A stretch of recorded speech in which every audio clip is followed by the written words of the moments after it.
Bring them all in. Gloria Robinson's voice was barely a whisper, but every word landed like stone. Every single one of them. I want to see the women who say they love you. The room filled quickly. Designer dresses, expensive perfume, diamond earrings catching the afternoon light. Gloria looked at each woman slowly, one by one. Her eyes moved past every single face, then stopped. In the far corner, a young nurse was quietly changing in 4 bag. Gloria raised one trembling finger and pointed straight at her. Her. She's the one. The room went dead silent. And that one word from a dying woman was about to turn a billionaire's world upside down, expose every lie he'd been told, and give him the one thing his money could never buy. Because what happened next in that hospital room didn't just change one life, it changed everyone's. And trust me, when you find out why she chose the nurse, you'll never look at love the same way again. Join me as we dive into this incredible story. But before we do, people told me stories like this don't matter on YouTube, that nobody wants to hear about love and sacrifice and the things that make us human. I want you and I to prove them wrong. Kindly click on the subscribe button below, like and share this video to your friends and families. Thank you. Now, let's dive in. The Atlanta skyline glittered like a wall of diamonds through the floor-to-ceiling windows of the Robinson Capital Group penthouse office.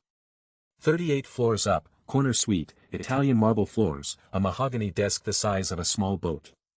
And behind that desk sat Sean Robinson, 38 years old, CEO, billionaire, and completely alone. His name was on buildings across the southeast. His signature sat on contracts worth more money than most people would see in 50 lifetimes. Robinson Capital Group owned commercial real estate in 7 states, shopping centers, office towers, luxury developments. The kind of empire that made magazine covers, and inspired envy in boardrooms from Atlanta to Miami. Sean had built every bit of it himself. Not inherited, not gifted, built, brick by brick, deal by deal. From a kid who used to eat cereal for dinner in a 2-bedroom apartment in South Atlanta to the man who now had a private chef he rarely called because there was no one to cook for.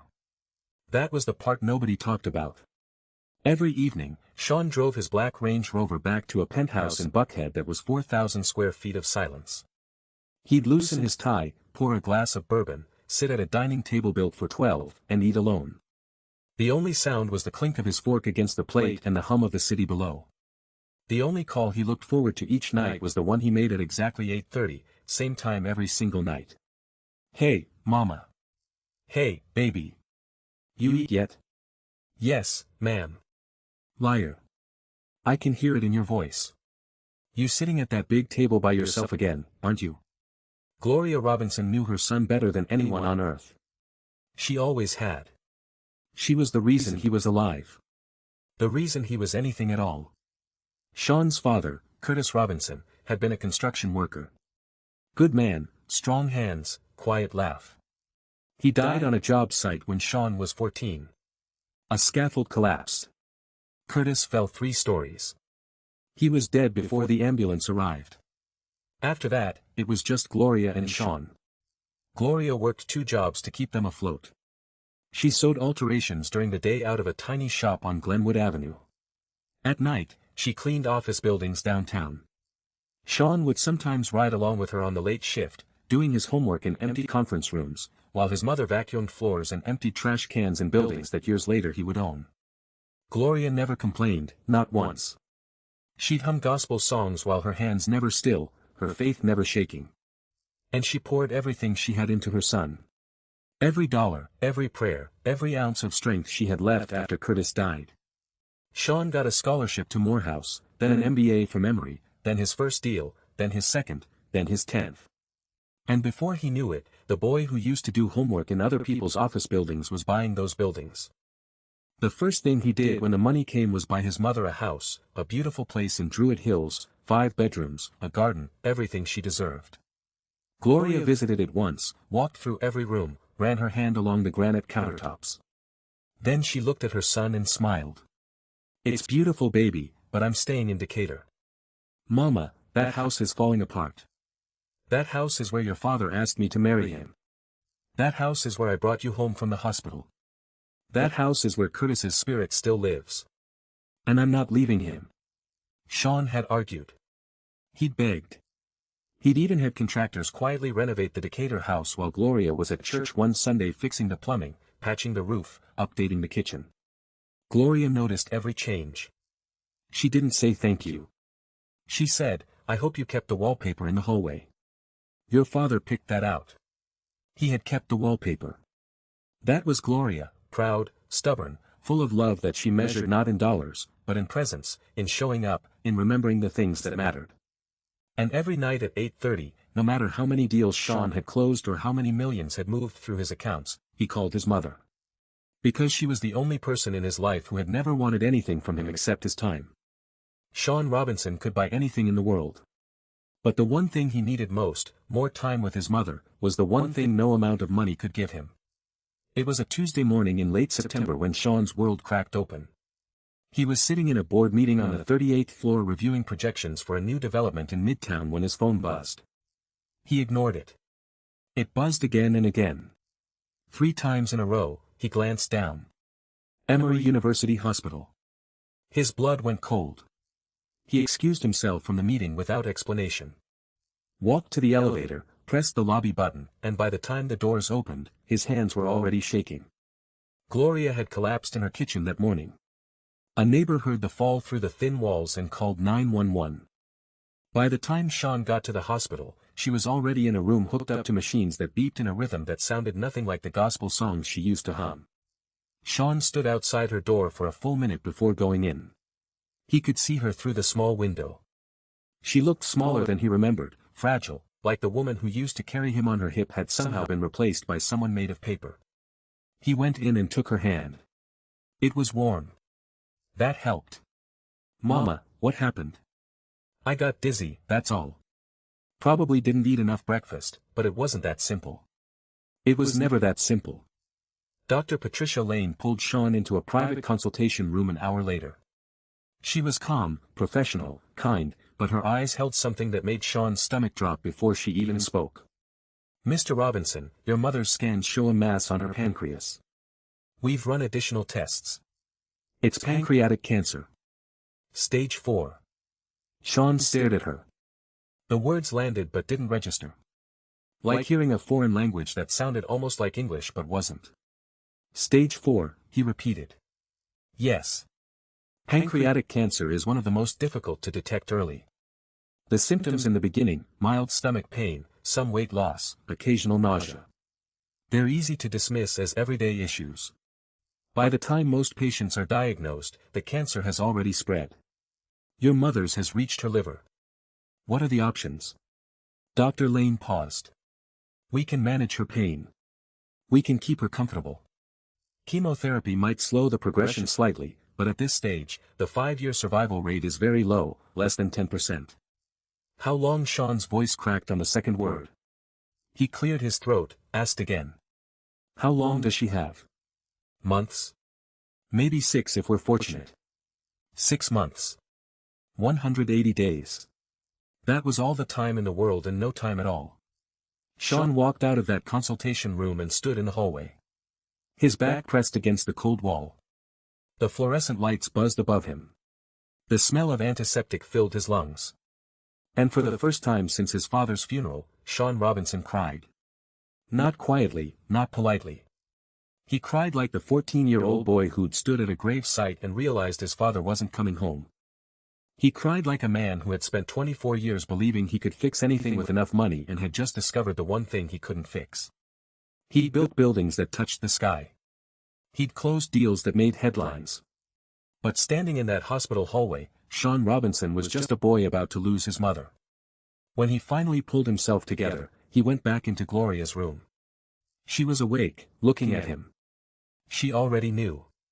They told you, she said, not a question. Mama, we're going to fight this. I'll fly in the best oncologists. MD Anderson, Mayo Clinic. Whoever you want. Gloria shook her head slowly. Baby, I've lived a good life. I raised a good son. I'm not afraid. I am, Sean whispered. Gloria reached for his hand. Then sit here with me. That's all I need. They sat in silence for a long time. Then Gloria spoke again, her voice quiet but firm. Sean, I don't want to die in a hospital. I want to be home in my house, in my bed, where your father's spirit is. Mama, you need medical care. I need my home. Get me someone who can take care of me there. A good nurse, someone kind, that's all I'm asking. Sean wanted to argue. Every instinct told him to keep her in the hospital where there were doctors and machines and emergency teams. But he looked at his mother's face and he saw the same quiet stubbornness that had carried her through losing Curtis, through raising a son alone, through decades of hard work and sacrifice. He nodded. Okay, Mama. I'll find you the best. That evening, Sean sat in his car in the hospital parking lot and called his assistant. His voice was steady now. Business mode, the only mode he trusted. Find me the best private nurse in Atlanta. Palliative care, home setting, money is no object. 3 days later, on a Friday morning, so bright it felt like the sun was mocking everything. A young woman stepped off the number 42 bus at the corner of Church Street in Decatur. She carried a worn medical bag over one shoulder and a small Tupperware container in her other hand. She walked 2 blocks to a small white house with a rose garden out front. The roses were drooping. They needed water. She made a mental note. The porch had a wooden swing that creaked in the breeze. The paint on the front door was peeling near the bottom. A welcome mat that said blessed sat slightly crooked on the top step. It was the kind of house that had been loved hard and long by someone who cared more about what was inside it than how it looked from the street. Yolanda Foster stood at the bottom of the porch steps, took a breath, and smoothed down her scrubs. They were clean, pressed with an iron that morning, but they were the same 2 sets she'd been rotating for over a year now, washed so many times the blue had faded to something closer to gray. She was 29. Curly hair pulled back in a neat bun. No makeup, no jewelry except a thin gold chain her grandmother had given her before she passed. In her left hand, she held the Tupperware, banana pudding made from scratch the night before, her grandmother's recipe because Grandma Odessa always said the same thing. You don't walk into someone's home empty-handed. Baby, you bring something that says you care before you even open your mouth. Sean's Range Rover was already parked in the driveway. He was leaning against it, arms crossed, watching Yolanda approach. He'd been expecting someone older, someone with gray hair and decades of experience, someone who looked like she'd done this 100 times. Instead, he saw a young woman in faded scrubs who'd arrived on a city bus carrying homemade banana pudding. His face didn't hide his disappointment. Yolanda saw it. She'd seen that look before from families who expected their money to buy a certain kind of nurse, of a certain age, a certain look. She'd learned to let the work speak for itself. Mr. Robinson, I'm Yolanda Foster. The agency sent me. Sean shook her hand, brief, polite, but his eyes were already saying what his mouth wouldn't. This is the best they could find. My mother's inside, he said. She's having a good morning. Let me show you in. They walked through the front door into a living room that smelled like old wood and lavender. Family photos covered every wall. Curtis and Gloria on their wedding day. Sean as a baby.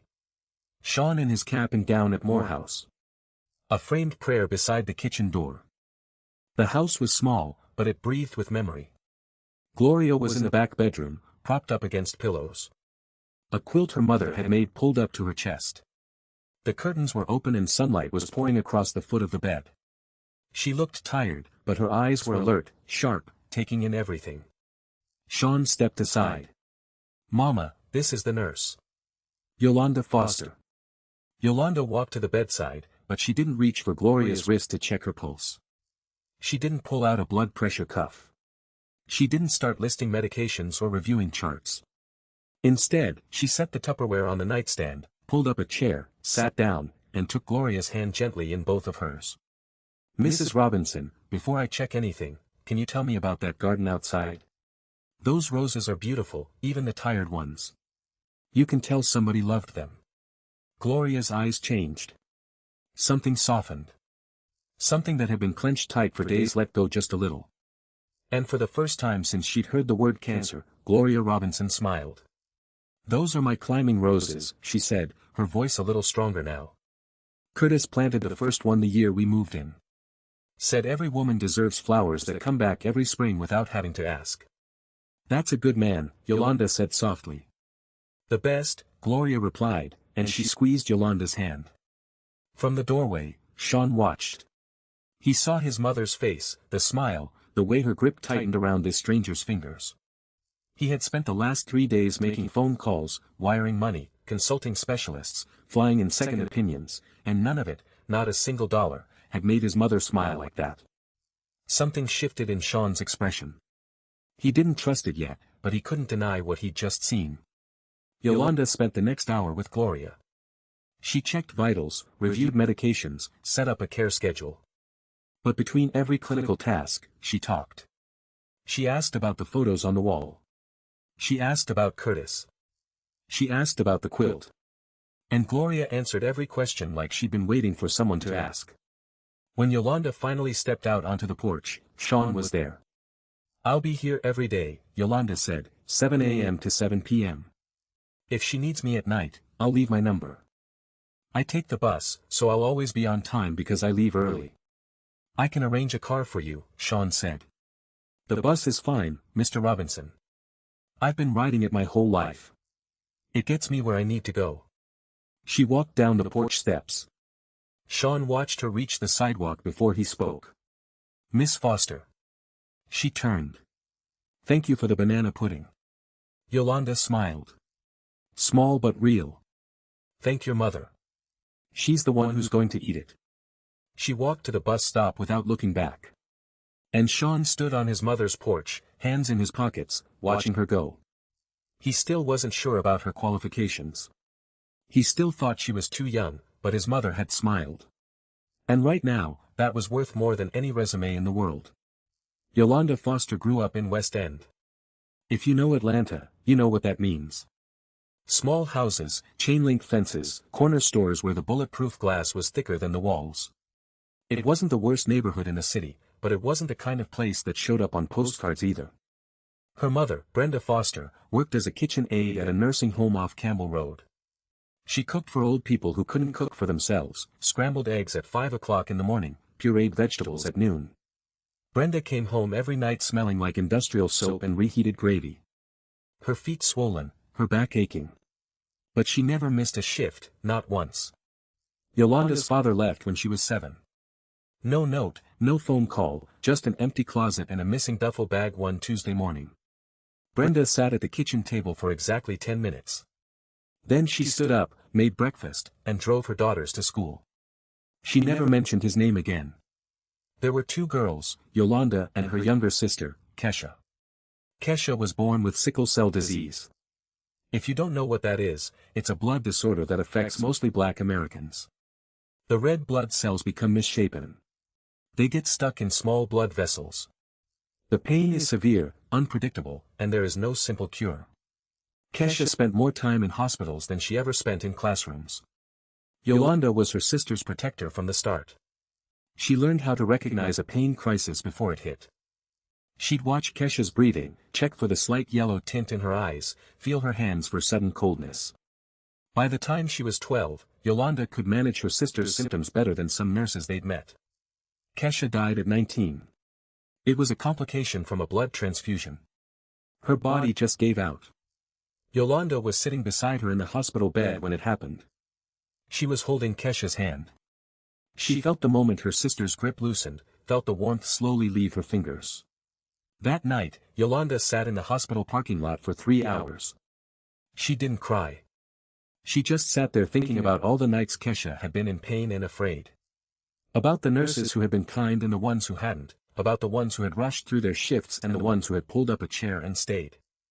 She decided right there in that parking lot that she would become the nurse who stayed. Yolanda enrolled in the nursing program at Georgia State. She got a partial scholarship and took out loans for the rest. She worked nights at a 24-hour laundromat to cover rent. She studied on the bus. She graduated near the top of her class and immediately went into palliative care. End-of-life nursing. The kind of work most people don't want to do. Most nursing students avoided it. The pay was lower than hospital work. The emotional toll was brutal. You didn't save people in palliative care. You helped them die with less pain and less fear. And then you went home and did it again the next day. The field was always short-staffed, always underfunded.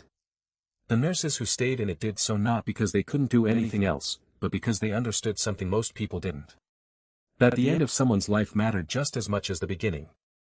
Yolanda lived with her mother in a small apartment in East Point. 2 bedrooms, 1 bathroom, a kitchen so narrow 2 people couldn't stand in it at the same time. She was still paying off her student loans. Some months she had to choose between a payment on the loan and a full grocery run. She always made sure Brenda ate first. On her days off, Yolanda volunteered at the hospice where her agency placed her. She'd read to patients who had no visitors, mystery novels, romance novels, whatever they wanted. And she kept a small notebook in her scrub pocket. She called it her last wishes book. Whenever a patient told her something they wanted before the end, something small, she wrote it down. One man wanted to hear a Sam Cooke song one more time. A woman wanted her granddaughter to know she'd forgiven her. Another man just wanted someone to sit with him and not talk, just be there. Yolanda did every single one. Not because it was her job, because it was who she was. Yolanda Foster didn't have much, but she had something that couldn't be bought. She knew how to sit with death without running away from it. And in doing so, she made the dying feel alive. The first week passed quickly. By the second week, something had shifted in Gloria Robinson's house. It was small at first, almost invisible, but it was real. Yolanda arrived every morning at 6:45, 15 minutes before her shift technically started. She'd let herself in with the spare key Gloria had insisted she take. She'd start coffee, check Gloria's medications, and then she'd do something that wasn't in any nursing manual. She'd cook. Not hospital food, not microwave meals, real food. The kind of food that Grandma Odessa used to make in her kitchen in West End. One morning, Yolanda brought ingredients from home and made oatmeal from scratch. Not the instant kind, the slow kind. Steel-cut oats with cinnamon, brown sugar, and a little vanilla. She carried the bowl into Gloria's room on a tray with a cloth napkin. Gloria took one bite, then another. Then she looked up at Yolanda with something close to wonder. "This is the first thing I've been able to taste in weeks." "My grandmother's recipe," Yolanda said. She believed food was medicine before medicine was medicine. "Your grandmother was a smart woman." "Yes, ma'am." She was. From that day on, Yolanda cooked every morning, and Gloria ate. Not a lot, but more than she had been eating. The doctors would have called it a small improvement. Yolanda called it a start. Then came the music. Yolanda noticed the stack of gospel CDs on Gloria's bookshelf. Dusty, untouched for weeks. So, one morning, she brought a small Bluetooth speaker from home, the kind you could buy for $15. She set it on the nightstand and pressed play. The mighty clouds of joy filled the room. Gloria's eyes opened and then softly, almost under her breath, she started to sing along. Her voice was thin, fragile, but it was there, and it was the most beautiful sound Yolanda had heard in a long time. After that, music became part of the routine, gospel in the morning, quiet jazz in the afternoon, and at night when the pain was worst, Yolanda would play soft hymns and sit beside the bed, saying nothing, just being there. It was on a Wednesday night, about 10 days in, that everything between them changed. Gloria woke up at 2 o'clock in the morning, screaming. The pain had come on suddenly. A wave so fierce it doubled her over and took her breath away. Yolanda was there in seconds. She administered the breakthrough medication. She adjusted the pillows. She rubbed Gloria's back in slow circles, but the medicine took time to work. And in those minutes, Gloria was shaking, tears running down her face. Not just from the pain, from the fear. "I'm scared," Gloria whispered. "I don't want to die scared." Yolanda didn't say "you'll be fine." She didn't say, "don't worry." Because those words would have been lies, and Gloria deserved better than lies. Instead, Yolanda pulled her chair closer, took Gloria's hand, and said, "Can I tell you about my sister?" She told Gloria about Kesha, about the sickle cell, about the hospital stays, about the night she died. She told her about sitting in that parking lot deciding to become a nurse. She told her about the fear and the loss and the way it never fully goes away. By the time she finished, they were both crying. Gloria pulled Yolanda close and held her. Two women who barely knew each other, holding on in the dark like they'd known each other all their lives. "Thank you," Gloria said, "for not pretending." From that night on, Gloria stopped calling her Miss Foster. She called her baby. As the days went on, Gloria began asking Yolanda questions that had nothing to do with medication schedules or pain levels. Personal questions. The kind a mother asks. You got a man in your life? Baby. Yolanda laughed softly. No, ma'am. Not right now. Why not, pretty girl like you? I've been too busy taking care of other people to take care of that part of my life. Gloria went quiet. She looked at Yolanda for a long moment and there was something in her eyes, something that went deeper than gratitude, deeper than affection. It was a look that held a decision being made. Sean came by twice that week. Both times he found his mother in better spirits than he'd seen in weeks. She was sitting up more, talking more, even laughing at something Yolanda had said about a patient who'd requested fried catfish at 3 o'clock in the morning, and Yolanda had actually gone and made it. That girl has a gift, Gloria said one evening after Yolanda had left for the day. She doesn't just take care of my body. She takes care of my soul. Sean nodded. She seems good at her job. It's not a job to her, baby. That's what you don't understand yet. Sean didn't ask what she meant. He assumed his mother was just grateful. He didn't see the bigger picture. Not yet. But Gloria saw it. Clear as daylight. She was dying. She knew it. The pain reminded her every hour. But she wasn't going to leave this world without doing one last thing for her son. And Yolanda Foster, without knowing it, had just passed a test she never knew she was taking. Now, to understand what Gloria was doing, you need to understand something about her son's heart. Because Sean Robinson didn't just struggle with love. He'd gone to war with it. And love had won in the worst possible way. 3 years before Gloria got sick, Sean had been engaged. Her name was Tiffany Wells, daughter of Vernon and Claudette Wells. Old money, Buckhead address. The kind of family that showed up in the lifestyle section of the Atlanta Journal-Constitution every other month.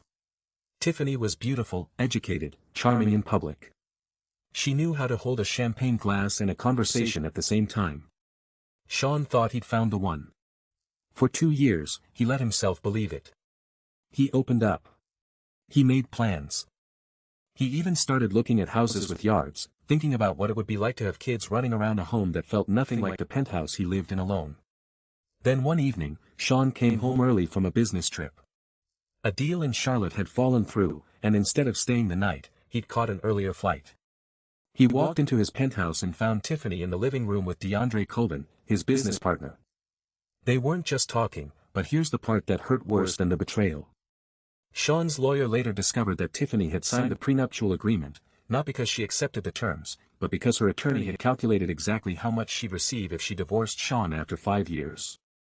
It was a business plan disguised as a marriage and Sean had been the mark. He canceled the engagement that night, changed the locks, changed his phone number, and something inside him shut off like a light switch. From that point on, Sean dated women the way he reviewed contracts, looking for the fine print, waiting for the hidden clause. And he always found one. Beautiful women came and went from his life. Some were kind, some were smart. But Sean could never stop looking for the angle, the motive, the catch. And eventually, every woman failed his invisible test. Not because they were all dishonest, but because Sean had decided that dishonesty was inevitable. Now, there were 2 women circling Sean's orbit. The first was Monique Chambers, 34, PR executive. She looked like she belonged on a magazine cover, and she knew it. Monique came to visit Gloria about once a week. She'd show up with expensive gifts, Godiva chocolates, imported flowers. She'd sit at Gloria's bedside for exactly 15 minutes, check her phone 3 times, kiss Gloria on the cheek, and leave. The second was Renee Lawson, 36, corporate attorney, polished, articulate. She spoke to Sean about mergers and market trends, like she was auditioning for a seat on his board. When she visited Gloria, she talked about herself, her new condo, her plans to open her own firm. She never once asked Gloria how she was feeling. Not once. Gloria Robinson may have been dying, but her eyes were sharper than ever. She watched how each woman entered the room, where their eyes went first, how long they stayed, and most importantly, how they treated the people who couldn't do anything for them. One evening, after both Monique and Renee had come and gone within the same afternoon, Gloria looked at her son. "Baby, when are you going to stop playing games and find someone real?" "Mama, I've tried. No, you've tried with the wrong kind of women. You keep picking the ones who look right instead of the ones who are right. How am I supposed to know the difference? Gloria smiled, tired, but knowing. You'll know when she doesn't try to impress you. When she doesn't even think about impressing you. Because she's too busy being who she actually is. Sean shook his head. Women like that don't exist in my world, Mama. Maybe that's because you've been looking in the wrong world. She closed her eyes after that. The conversation was over, but her mind was still working, still watching, still deciding. It was the following Thursday when Gloria's silent evaluation reached its clearest point. 3 women passed through her house that day, and each one left a fingerprint that said everything words never could. Monique arrived first around 11 o'clock in the morning. She wore a cream-colored blazer and heels that clicked on Gloria's hardwood floors like a metronome. She'd brought a box of imported Belgian chocolates tied with a gold ribbon. She set them on the nightstand with a smile that was more performance than feeling. "How are you doing today, Mrs. Robinson?" "I'm here," Gloria said, which was her way of saying, "Not great, but not dead yet." They talked for a few minutes. Small talk, surface talk. Then Gloria had a coughing fit, a bad one, the kind that bent her forward and made her eyes water, the kind where you could hear the sickness in every rasp. Monique leaned back in her chair, her face tightened. She glanced toward the door, then at her watch. Yolanda was there in a heartbeat. She grabbed a cloth, wiped Gloria's mouth, eased her upright with one hand behind her back and the other on her shoulder. She rubbed small circles between Gloria's shoulder blades until the coughing passed. Monique stood up. "I should let you rest, Mrs. Robinson. You need your strength." She was out the door in under a minute. Total visit time, 20 minutes. Gloria watched her leave. Her expression was sad, but not surprised. Renee came by that afternoon.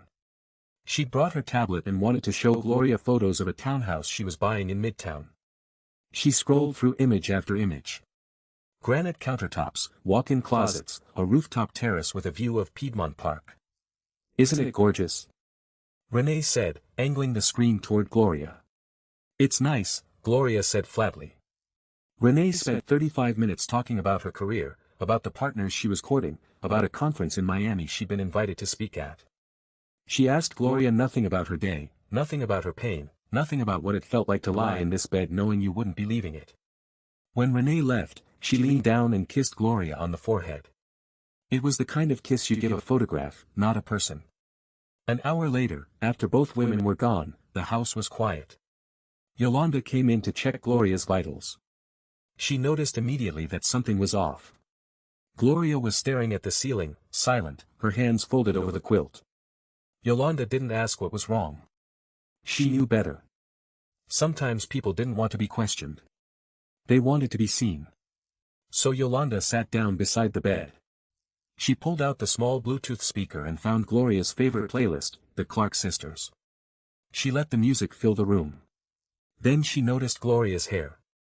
It had gotten tangled from days of lying against the pillow. Yolanda went to the bathroom, came back with a wide-tooth comb and a spray bottle of water mixed with a little coconut oil. She sat on the edge of the bed and started working through Gloria's hair gently, section by section, the way a daughter would. Gloria closed her eyes. Her breathing slowed. The tension in her face dissolved. "Thank you, baby." "For what, Mrs. Robinson?" "For treating me like I'm still a person, not a patient." Yolanda kept combing. She didn't say anything. She didn't need to. That evening, after Yolanda had gone home and Sean had left for his penthouse, Gloria picked up the phone on her nightstand. She dialed a number she knew by heart. 3 rings.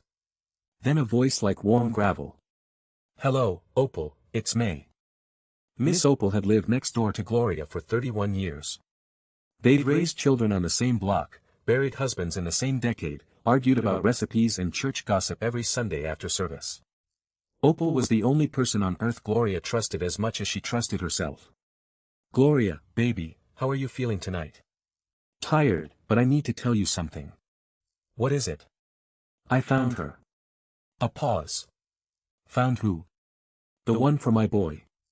Opal was quiet for a moment. Then she laughed. A low, knowing laugh that carried 30 years of friendship in it. "Lord, Gloria, what are you up to now? The last important thing I'll ever do. And who is this woman? His mother's nurse. Another pause. Longer this time. Gloria Robinson, you are something else. I know what I see, Opal. I've watched her every day for 3 weeks. She's the one. I just need to figure out how to make it happen before I run out of time. Well, Opal said, if anyone can pull it off, it's you. Gloria smiled in the dark. She was dying. Every day brought her closer to the end.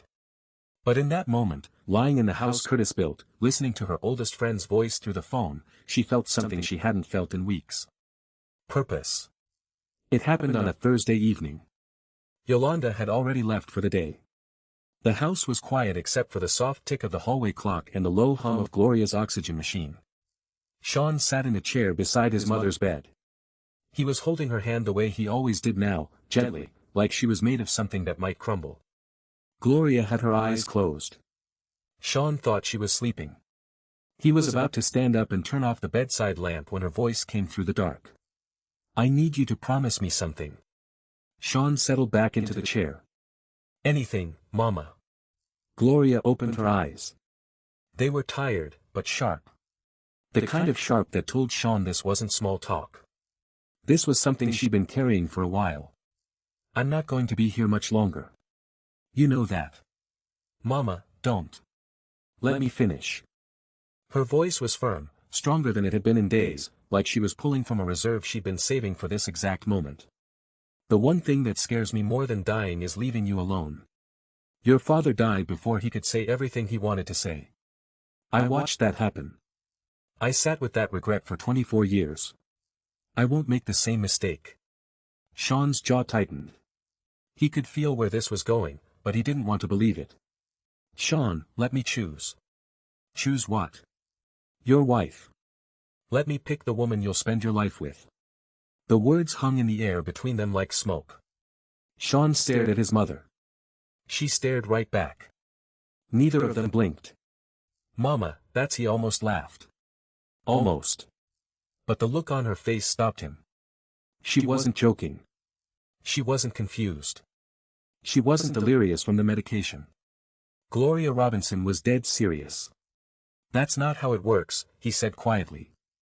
Baby, your way hasn't worked for 38 years. Let a dying woman have this one thing. There it was. The one sentence Sean couldn't argue with. Not because it was logical, because it was true. He had tried his way. He had chosen beautiful women, smart women, successful women, and every single one of them had left him emptier than the last. He sat there for a long time. The clock ticked. The oxygen machine hummed outside. A dog barked somewhere down the block. Sean looked at his mother's face, at the lines that pain had drawn around her eyes, at the thin skin on her hands, at the woman who had given him everything she had and never once asked for anything in return. And she was asking now. Okay, Mama. His voice cracked on the second word. Okay. Gloria smiled. A real smile. The kind that made her look 10 years younger for just a second. Good. Bring them all here next Sunday. Every woman you know. And I'll show you who deserves your heart. Sean leaned forward and kissed his mother's forehead. He didn't trust her plan. He didn't understand it. But he trusted her. And sometimes that's the only thing that matters. Sunday came fast, too fast. Sean spent the days in between making phone calls he never thought he'd make. He called Monique. He called Renee. He called 2 other women he'd dated casually over the past year, Denise Porter, a real estate developer from Marietta, and Jasmine Cole, a television anchor from a local news station. He kept the invitations vague. Simple. My mother wants to see everyone. She's not doing well. Can you come by Sunday afternoon? Every one of them said yes. Every one of them probably thought this was about saying goodbye. None of them knew what Gloria actually had planned. Sunday morning broke warm and golden over Decatur. Miss Opal arrived early wearing her church dress.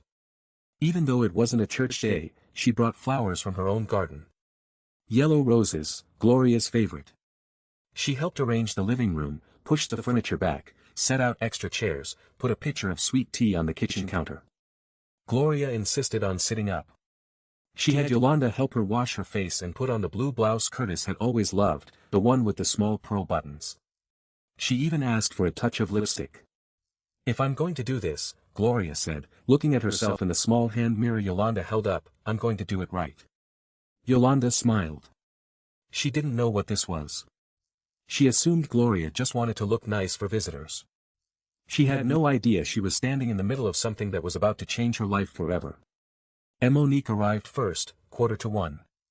She stepped out of a white BMW wearing a fitted burgundy dress and heels that sank slightly into the soft ground of Gloria's front yard. Her perfume entered the house before she did. Sweet, heavy, the kind that filled a room and didn't let go. "Mrs. Robinson, you look wonderful," Monique said, bending down to kiss Gloria's cheek. "I look like a dying woman in a nice blouse," Gloria said flatly. "But thank you." Renee came next. Navy pantsuit, pearl earrings. She brought a fruit basket wrapped in cellophane. She greeted Gloria warmly, professionally.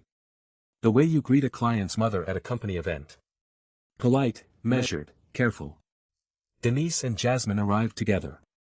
They didn't know each other well, but they'd figured out on the porch that they were both there for the same reason. They walked in with the slightly awkward energy of two women who suddenly realized they were in a competition they hadn't signed up for. The living room filled quickly.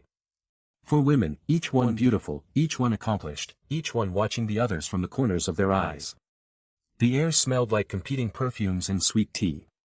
And in the back corner of the room, Yolanda moved quietly.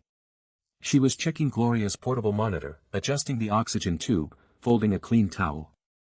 She wore her usual faded blue scrubs, hair in a bun, no makeup, no jewelry. She didn't sit down. She didn't introduce herself to anyone. She was working. Sean stood near the doorway with his arms crossed. He felt ridiculous, like he was hosting some kind of bizarre pageant in his dying mother's bedroom. He watched the women make small talk. Watched them smile at Gloria. Watched them glance at each other. And he watched his mother. Gloria's eyes moved slowly from face to face. She didn't rush. She took her time. She noticed everything. Monique checking her reflection in the darkened window. Renee scrolling something on her phone under the arm of the chair. Denise looking around the small living room with an expression that said she was mentally calculating the square footage. Jasmine talking too loudly, filling every silence with words that said nothing. And Yolanda in the corner quietly refilling Gloria's water glass without being asked, glancing at Gloria every few minutes. Not because it was her job, because she cared. 30 minutes passed. Then Gloria spoke. "Sean." The room went still. Every conversation stopped mid-sentence. Every head turned. "Come here, baby." Sean walked to his mother's bedside. His heart was beating so loud he could feel it in his temples. He knelt down beside her. "I've made my choice," Gloria said. The silence that followed was the kind you could feel on your skin. Monique straightened in her chair. Renee uncrossed her legs and sat taller. Denise clasped her hands together. Jasmine held her breath. The clock on the wall ticked. The oxygen machine hummed.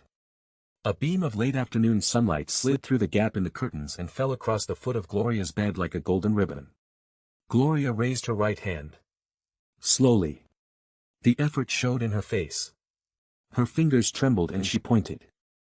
Not toward Monique in her burgundy dress, not toward Renee with her pearl earrings. Not toward Denise or Jasmine. She pointed toward the corner of the room. Toward the woman in faded scrubs who was quietly folding a towel. Her one word, just one.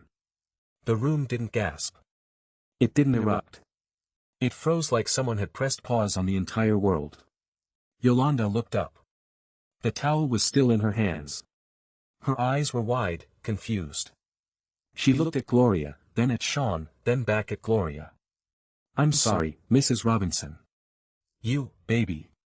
Gloria's voice was thin, but steady. "I choose you." Yolanda shook her head slowly. "Mrs. Robinson, I don't understand." "I'm your nurse." "I know exactly who you are," Gloria said, and something in her voice shifted. It got warmer, deeper, like she'd been holding these words inside her for weeks and was finally letting them out. "That's why I chose you." In 3 weeks, I've watched you do things no one else in this room would ever do. You held my hand at 3 o'clock in the morning when I couldn't sleep. You washed my hair when I was too weak to lift my arms. You cried with me when the pain was bad, and you didn't pretend it wasn't happening. Gloria's eyes moved slowly around the room. Not with cruelty, not with judgment, just with the quiet clarity of a woman who had run out of time for politeness. These women, she said softly, they came here for my son's name, for his money, for what he could give them. She looked back at Yolanda. You came here for me. You came here every single day for me, and you never once asked for anything in return. Yolanda's eyes were filling with tears. She was shaking her head. Mrs. Robinson, I was just doing my job. No, baby. You were doing more than your job. You were being yourself. And that's the rarest thing I've ever seen. Gloria reached for Sean's hand and squeezed it. This is the woman, Sean. This is the one who will love you for who you are, not for what you have. I've watched her long enough to know. The room was completely silent. No one moved. No one spoke. And in that silence, everyone in the room understood something they'd never admit. Gloria Robinson, with one dying breath, had seen through every mask in the room. The silence lasted about 10 seconds. Then Monique broke it. She stood up so fast her chair scraped against the hardwood floor. Her face had gone from composed to furious in an instant. Her jaw was clenched. Her eyes were narrow. And when she spoke, her voice carried the kind of venom that only comes from wounded pride. This is ridiculous. She looked from Gloria to Sean and back again. You're choosing the help over me, over us. Gloria looked at Monique calmly, not angry, not defensive, just certain. And that right there, sweetheart, that is exactly why I didn't choose you. Monique stared at Gloria for a long moment. Her mouth opened, then closed. She grabbed her purse from the chair, turned on her heel, and walked out of the house.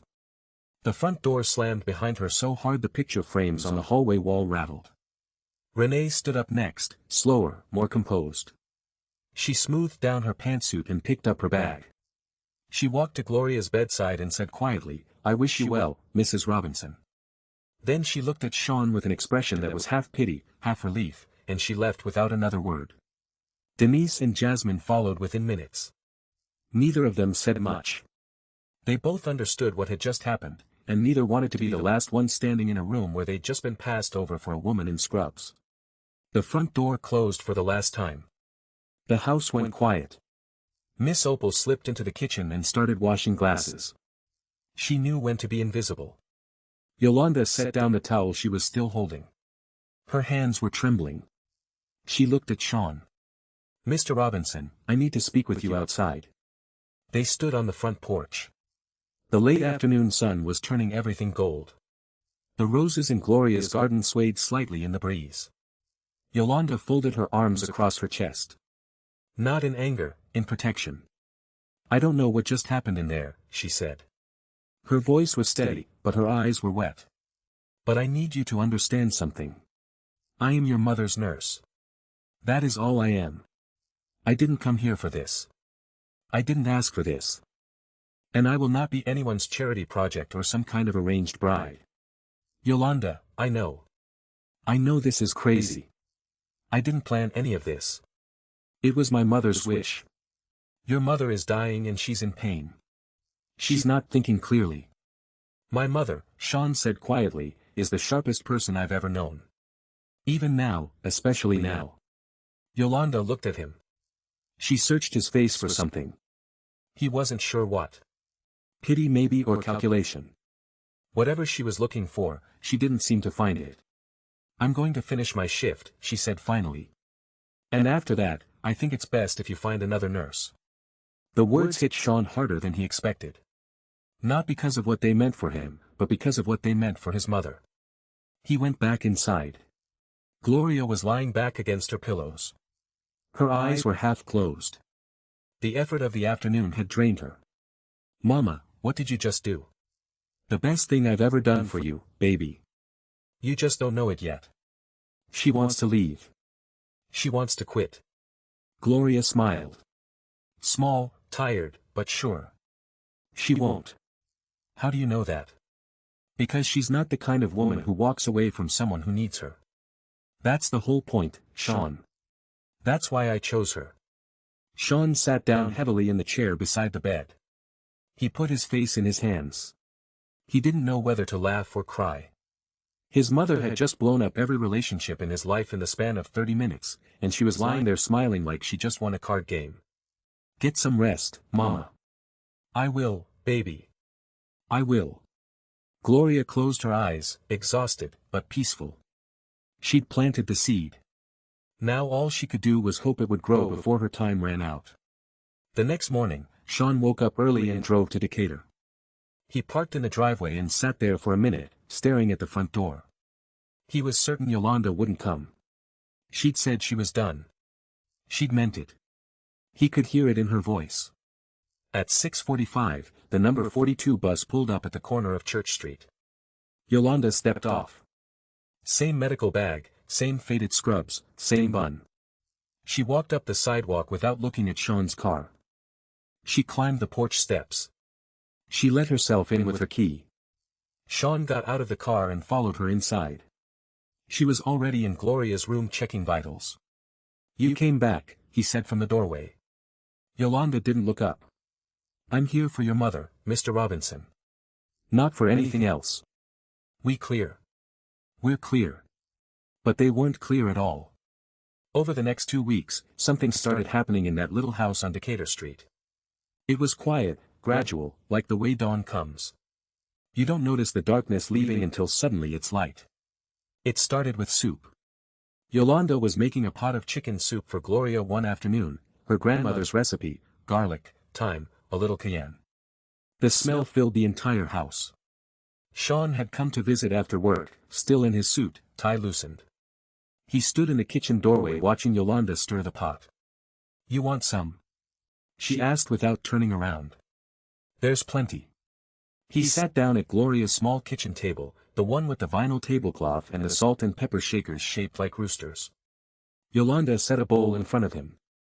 They ate together, and for the first time they talked about something that had nothing to do with medications or schedules or what had happened on Sunday. Yolanda asked about the photos in the hallway, about Curtis. Tell me about your father. Sean was quiet for a moment. Then he spoke, and his voice had a roughness to it that wasn't there before. He built things with his hands.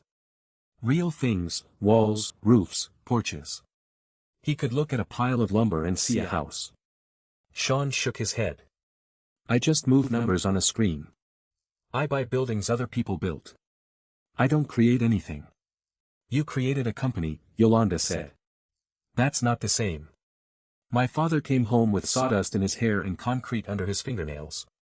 He was tired, but he was proud. Real proud. The kind of proud you can't buy. Yolanda looked at him across the small table. You sound like you miss him every day. A few days later, Gloria asked Sean for a favor. Baby, Yolanda needs to pick up my prescription from the pharmacy on Candler. She doesn't have a car. Can you drive her? Sean looked at his mother. Gloria's face was perfectly innocent. Too innocent. Sure, Mama. In the car, they were both quiet at first. Sean turned on the radio. Jazz. John Coltrane. A Love Supreme. The saxophone filled the space between them like warm water. Yolanda listened. She didn't say anything for a long time. Then softly, almost to herself, she said, That's beautiful. It sounds like someone praying without words. Sean looked at her just for a second, but in that second something shifted. He'd heard 100 people talk about jazz. Music critics, fellow executives, women at cocktail parties who said the right things about the right artists. None of them had ever said anything like that. That might be the most perfect description of Coltrane I've ever guessed, he said. I don't know anything about jazz, Yolanda said with a small laugh. I just know what it feels like. They drove the rest of the way in comfortable silence, and when they got back to the house, Sean realized he'd smiled more in that 20-minute car ride than he had in months. Then there was the night with the blanket. Sean had started staying later and later at Gloria's house. Some nights he didn't leave at all.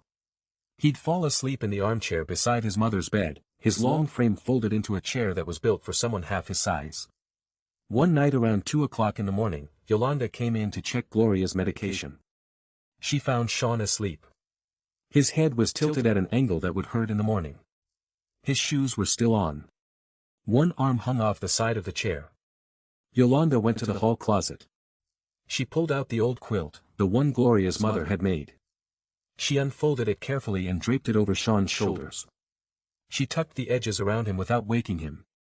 Then she adjusted his head gently against the chair back, turned down the lamp, and left the room. The next morning, Sean woke up with the quilt around him and a crick in his neck. He looked at the blanket. He knew who had done it. He didn't say anything about it at breakfast. Neither did Yolanda. But when she handed him his coffee, their eyes met, and Sean smiled. Small, real. Every woman he'd ever dated had tried to impress him with their clothes, with their connections, with their knowledge of wine or art or markets. Yolanda wasn't trying to impress anyone. She was just being herself, and that was more attractive than anything he'd ever seen. Sean Robinson was falling in love, and for the first time in his life, he wasn't afraid of it. It was a Wednesday evening, about a week later, when everything between them cracked open. Gloria had had a bad day, one of the worst. The pain had been relentless since morning. Yolanda had administered every medication she could. She'd called Dr. Lane. She'd adjusted positions. She'd done everything in her training. But some days, the pain just won, and all you could do was sit there and watch someone you cared about suffer. By 7 o'clock, Gloria was finally asleep. The medication had kicked in. The house was quiet. Sean was inside sitting with his mother. Yolanda stepped out onto the front porch. She sat down on the top step. She pulled her knees up to her chest and she cried. Not the quiet kind. The kind that comes from deep in your chest. The kind that shakes your shoulders and makes your breath come in short, ragged bursts. The kind you've been holding back for weeks. Sean came outside a few minutes later. He saw her. He didn't say anything.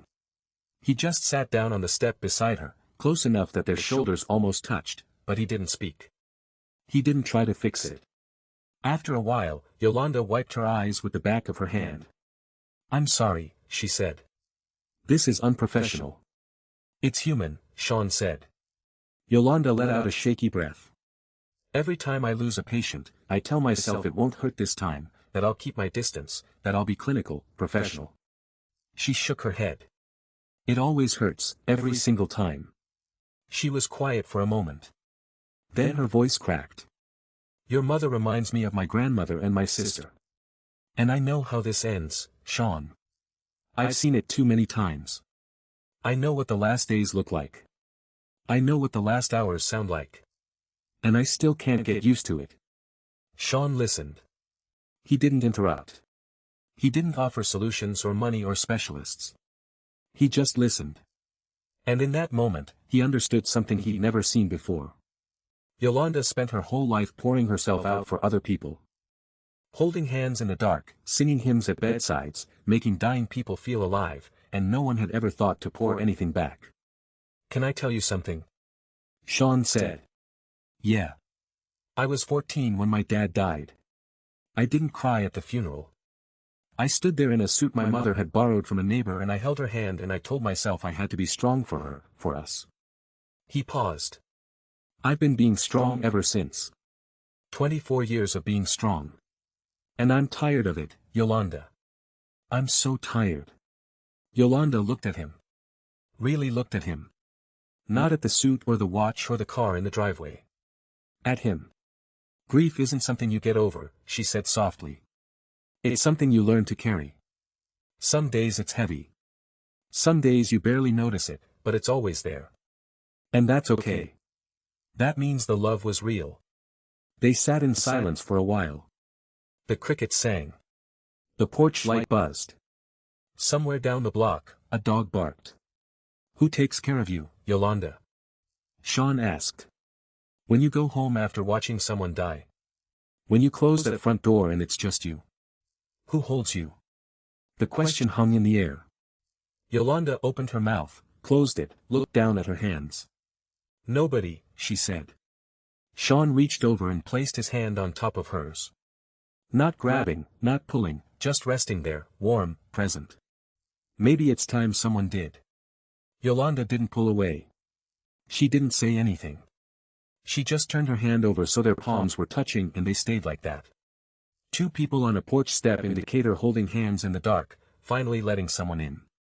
And with those 5 words, every wall Sean Robinson had ever built came down.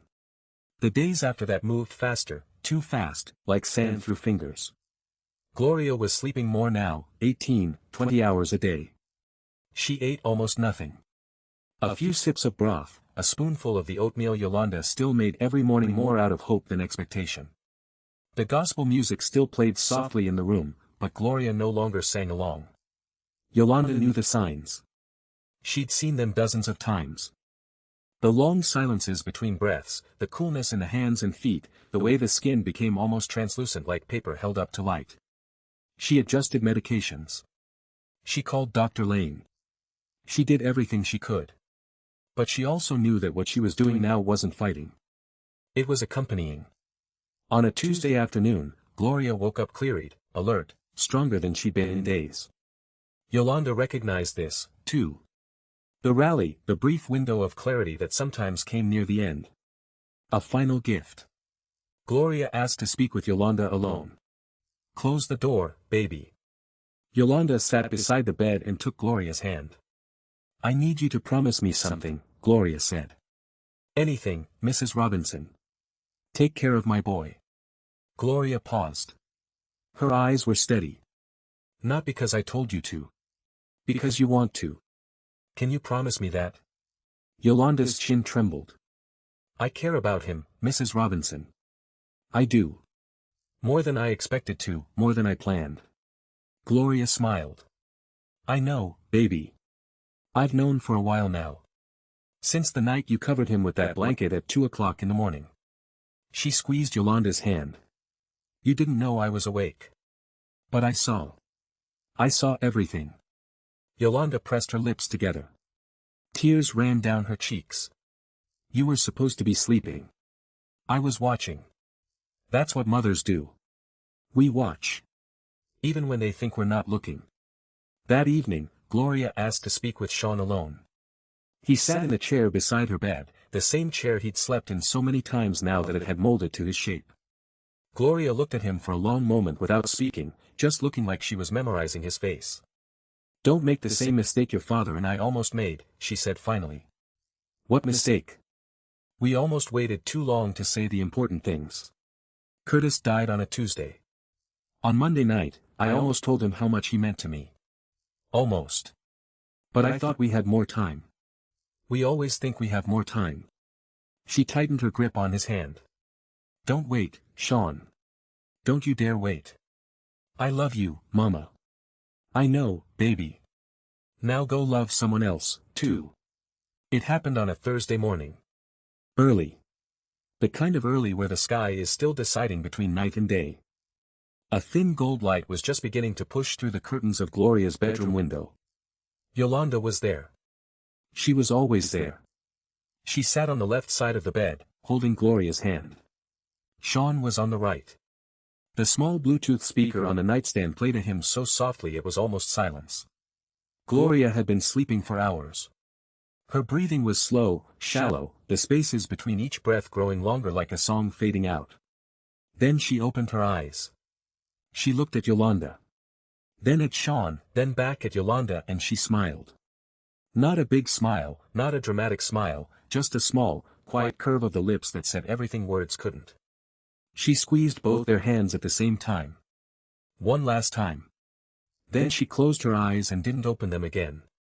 She left the way she lived, quietly, gracefully, surrounded by love. Yolanda reached over and turned off the monitor. She didn't need it to tell her what she already knew. She pressed her forehead against Gloria's hand and cried silently. Sean sat on the other side, tears streaming down his face, still holding his mother's fingers. The house on Decatur Street was quiet for the first time, but somehow it felt more full than it ever had. 3 months passed. They were slow months, heavy, the kind of months where grief sits on your chest in the morning and follows you around all day like a shadow. Sean buried his mother on a Saturday in the cemetery beside Curtis.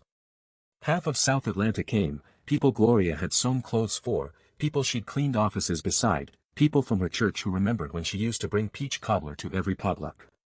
After the funeral, Sean went quiet. He took 2 weeks off work.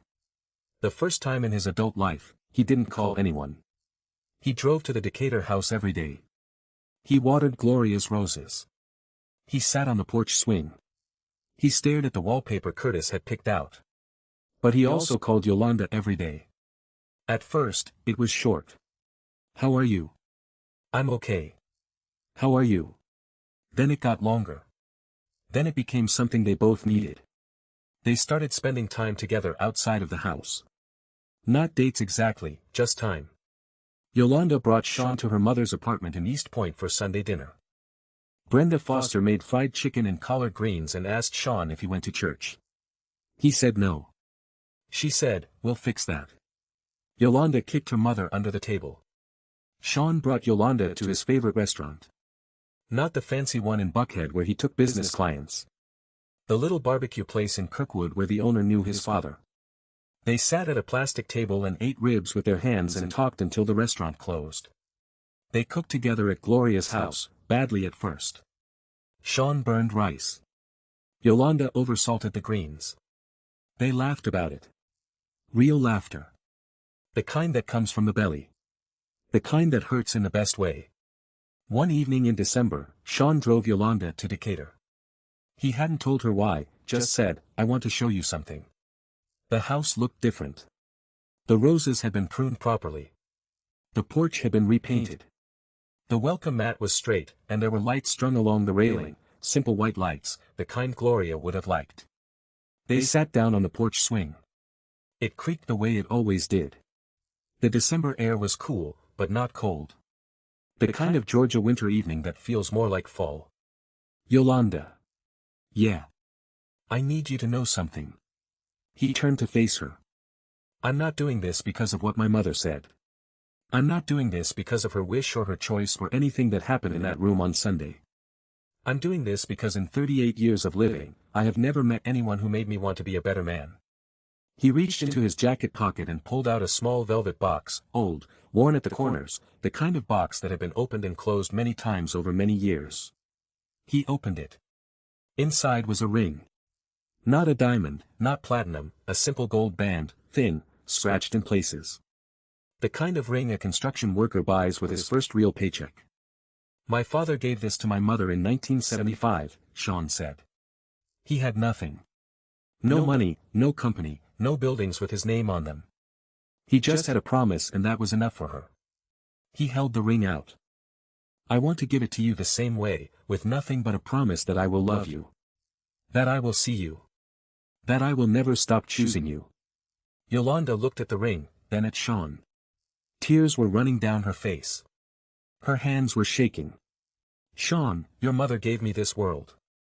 She gave me a family I never expected. She gave me you. And now you're giving me this. You gave us this world, Yolanda. You just don't know it." She looked at the ring one more time. She touched it with her fingertip. Felt the scratches. Felt the history.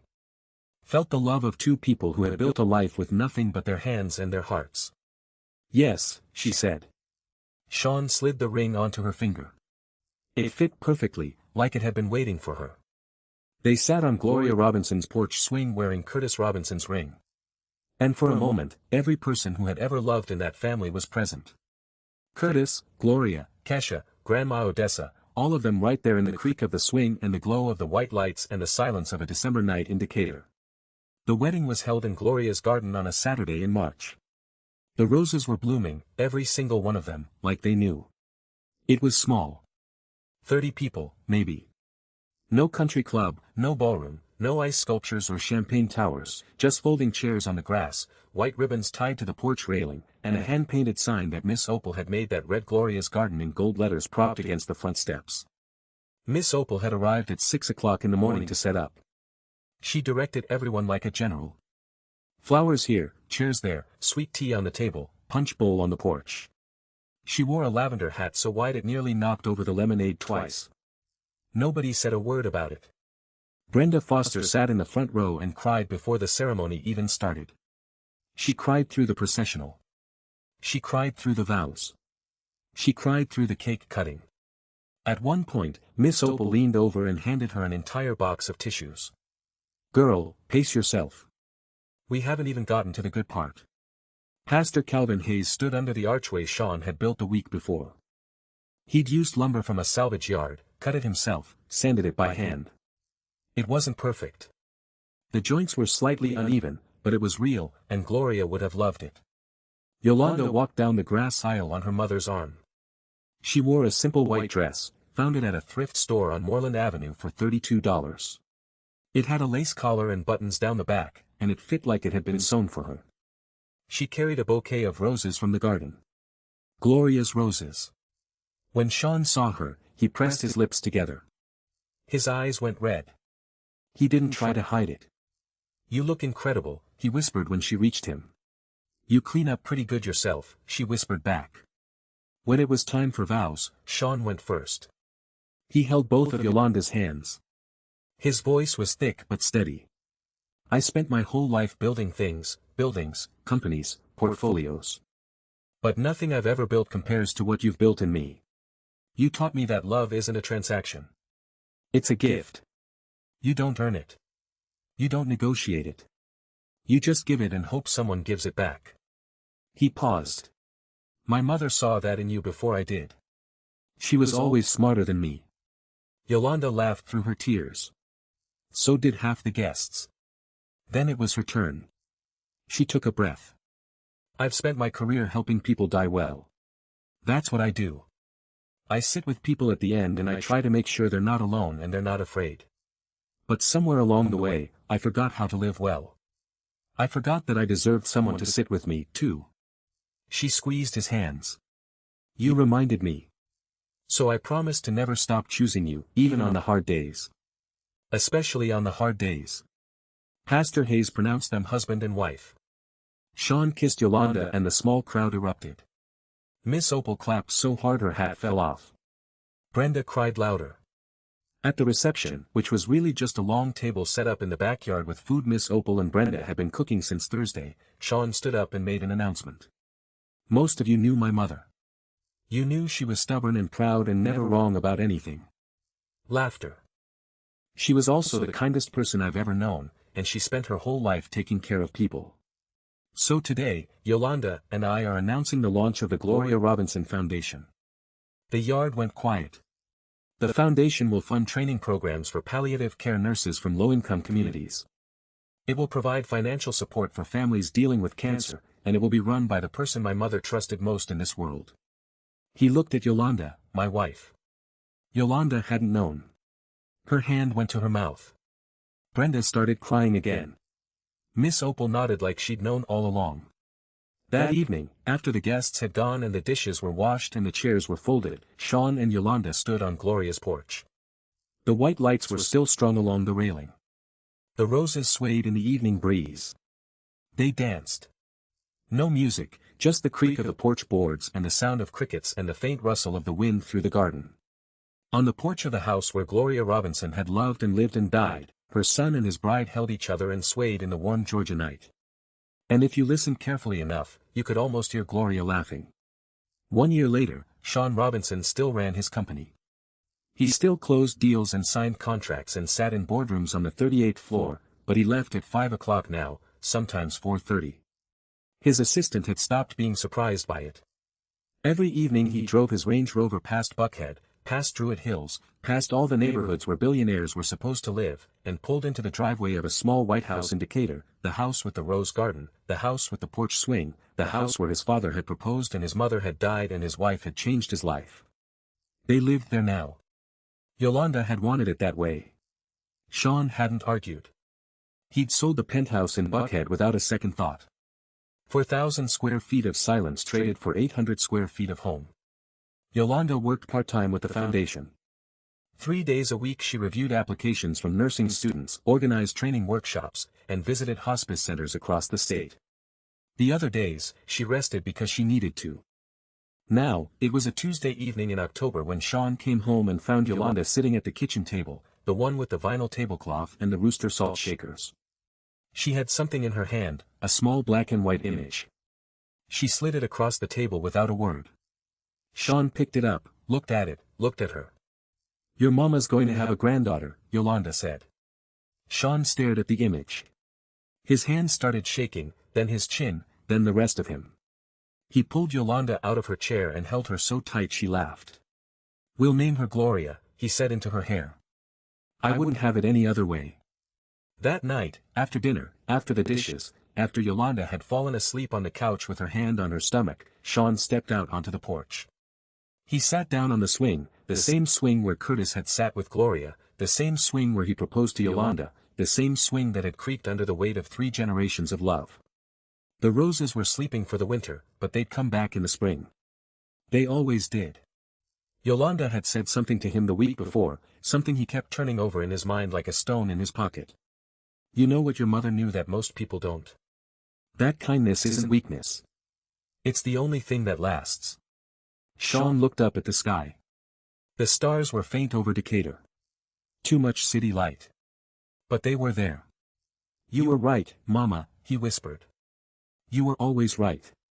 It started with a dying mother's last wish. It ended with a love that would outlast them all. And it proved something that money could never buy. That the right person doesn't come with the right resume. They come with the right heart. Now, before I let you go, I want to be honest with you. This story is a work of fiction. It's inspired by real human experiences, but the characters and events are not real. The emotions, though, love and loss and kindness, and the fear of being alone, those are as real as it gets. I wrote this story because I believe we all need reminders that kindness matters. In a world that often values what people have over who they are, Gloria Robinson's choice reminds us to look deeper, to see the person, not the title. And if someone you love is facing a serious illness, consider learning more about palliative care. It's not about giving up, it's about living fully until the very end. Thank you for watching. If this story touched you, please like, share, and subscribe. See you on the next one. Love you.